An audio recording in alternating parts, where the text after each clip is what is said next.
सर्वसाधारणपणे टेंटेटिव्हली जे आहे जी काही राष्ट्रवादी काँग्रेस पक्षाचे जे नेते प्रफुल्लभाई असतील, तटकरे असतील, मी त्याच्यामध्ये होतो, आपला मुंडे धनंजय वगैरे, टेंटेटिव्हली असं ठरलं होतं की उद्या मीटिंग घेऊन सीएलपीचे सुनेत्रा ताईंचे जे आहे नाव आपण सीएलपी लीडर म्हणून फायनल करायचं आहे. तर ते अजून पत्र वगैरे का त्यांनी काही निघालं नाहीये.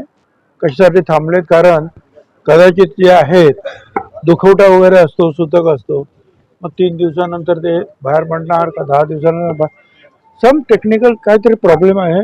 आणि स्वतः तटकरे आणि प्रफुल्लभाई त्याच्यामध्ये लक्ष घालत आहेत काय.